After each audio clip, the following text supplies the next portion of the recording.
Hey guys, it has been a minute since I've been able to do a video. It's been into school with the kids and life. And I've actually tried to do a video a few times, but stuff kept happening. So, as the title of the video says, I am currently P.U.P.O, pregnant until proven otherwise. So, basically, the journey to IUI number 6 was a weird one.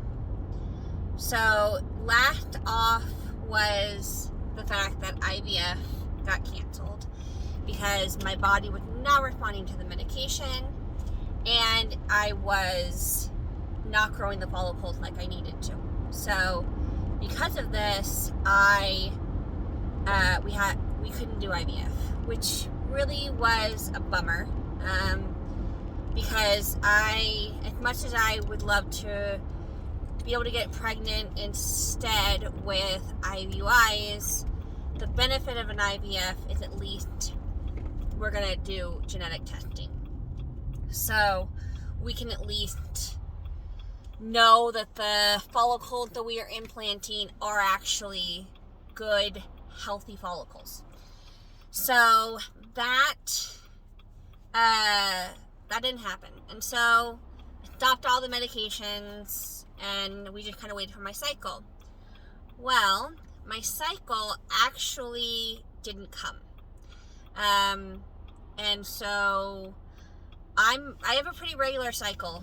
And so when it didn't come within a couple days of when it was supposed to be here, I called my clinic and said, hey, my cycle hasn't come yet.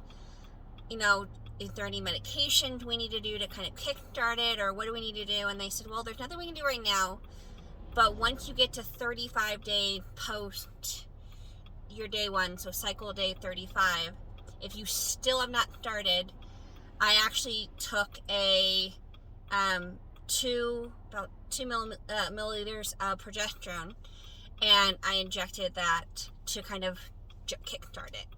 And if it didn't start within 10 days, then we needed to revisit, see what might be going on.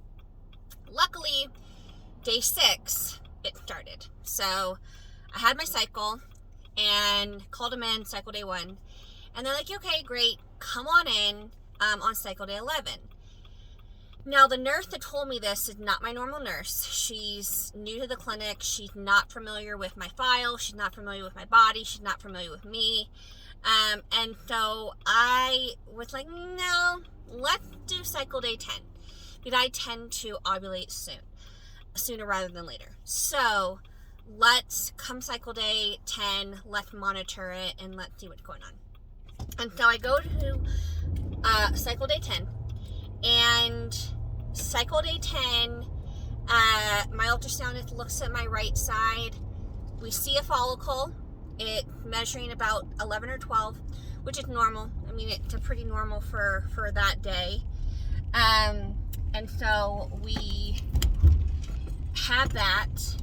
And then she goes over to my left side.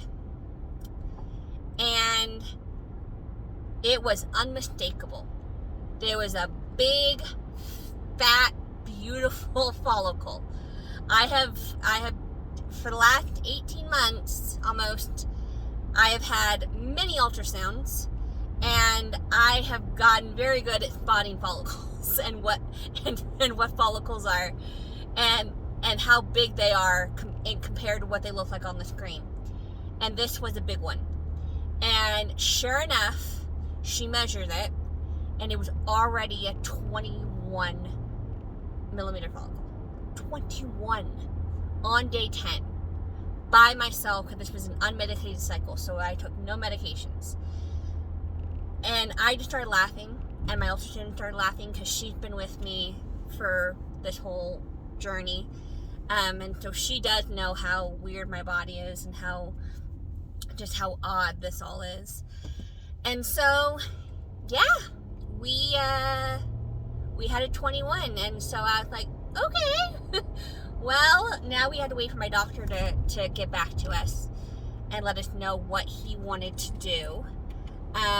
Because if he wanted to if he wanted me to trigger like that afternoon, did he want me to trigger that night? Did he want me to trigger?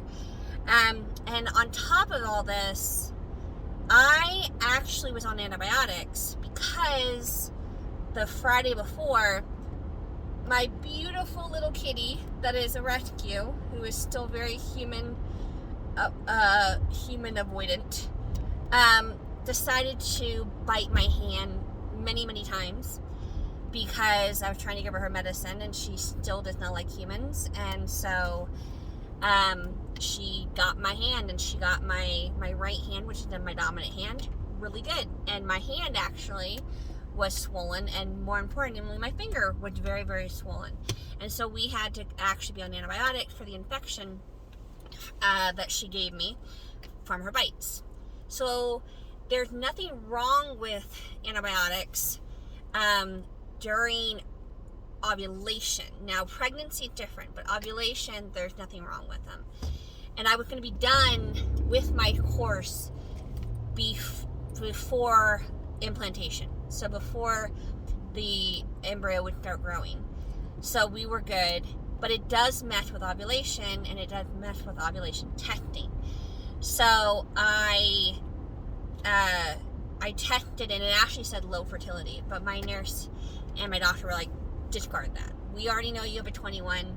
We're just going to have you trigger that night. So I actually triggered on day 10, and I actually had my IUI on cycle day 12. So really early. The earliest I've had it since the very first IUI that I was going to have that actually ended up having to get canceled because I released too early. So I'm really glad I trusted my gut. It was a really good lesson for anybody in trusting your body and knowing your body, even when the doctors say something's not necessarily true, or the nurses. They mean their best. They're going by their best knowledge, but you have to understand that you are unique, and you are you, and you are not like anybody else, and you need to be like, no, I'm going to stand my ground. I'm actually going to do this. So, yeah, I had my IUI on Thursday of last week. So that means I am technically 6 days or 5 days, however you want to put it, post IUI. So we are moving into possible implantation phase, and everything getting ready.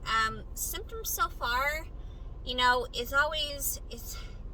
it does mind tricks with you, because implantation can have nothing can happen during implantation, or you can have implantation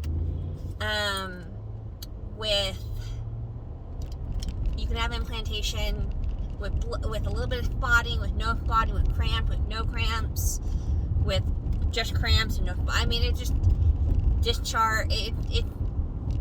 We run the gambit, so it's not an exact science. And it's also, again, when you're wanting to be pregnant, every little twinge, every little thing is hopeful and a spark. I was really ambivalent with my last IUIs. This IUI, I'm feeling a little bit more calm, a little bit more serene, a little bit more like, okay. I will be really sad, obviously, and really upset if this doesn't take, and if it doesn't take to where I actually end up, having a healthy baby, because that's the next milestone for me. With the prior 2 miscarriages, that's the next thing for me, is getting through to my 6-week ultrasound. And then once I get my 6-week ultrasound, it's going to be, okay, now let's get to the end of the trimester. And then it's going to be, let's get to, you know, let's get to 20 weeks. And then obviously then it's like, okay, let's get to at least 24, you know, viability. And then let's get to full term. And so I'm a little ambivalent. But I'm not as ambivalent as I was with my last 2 IUIs, which is good. If this doesn't work, you know, we're moving to embryo adoption, which is another kind of thing unto itself, because with embryo adoption,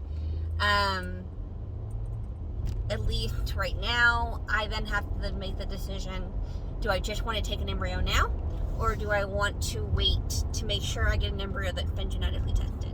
Because right now the embryos I would be looking at are embryos that are probably 10, 15 years old, and they're for people who no longer can use their, you know, their embryos. But that was before they had the technology to do the genetic testing that they now have. So do I want to wait, or do I want to take the gamble of having a genetically abnormal embryo, and then implanting and then losing again? And that's a big money gamble. But that embryo would be available immediately, so essentially within my next cycle. Whereas with an embryo that's genetically tested, and I know it's genetically normal, and I know it's compatible with life, that may be another couple months or longer. So a lot of decision, but right now I'm hopeful. So again, I'm P.U.P.O, pregnant until proven otherwise, and that's feels good. You know, just trying to eat a little bit better, trying to take my pineapple juice and I've been kind of bad. I haven't been drinking my pregnancy tea. I needed to. There's just so much stuff that you try to do. You know, drink bone broth, drink pregnancy tea, drink pineapple juice, eat Brazil nuts. I mean, just the things you do when you're trying to get pregnant, and especially when with IUI, you know that it in motion. You've done the thing. You've timed it to hopefully work. And that's the big thing. That's the biggest worry with me and my ovulation, is the fact that I do ovulate so fast, and you have to have the egg be the sperm, the egg meet at least within the first 24 hours. Because if it's longer than 24 hours, it's not going to be a viable. It's not going to be a viable pregnancy, and so you got a time limit. So that's where we are at. I am currently heading to my acupuncture to keep this going, keeping positive. So I just, as always, like, share, and subscribe. It's how I grow the channel. Thank you for sticking around. Sorry for the long wait between videos. Life's been crazy. I'm trying to get better at it. And thank you for your time. Have a good one. God bless.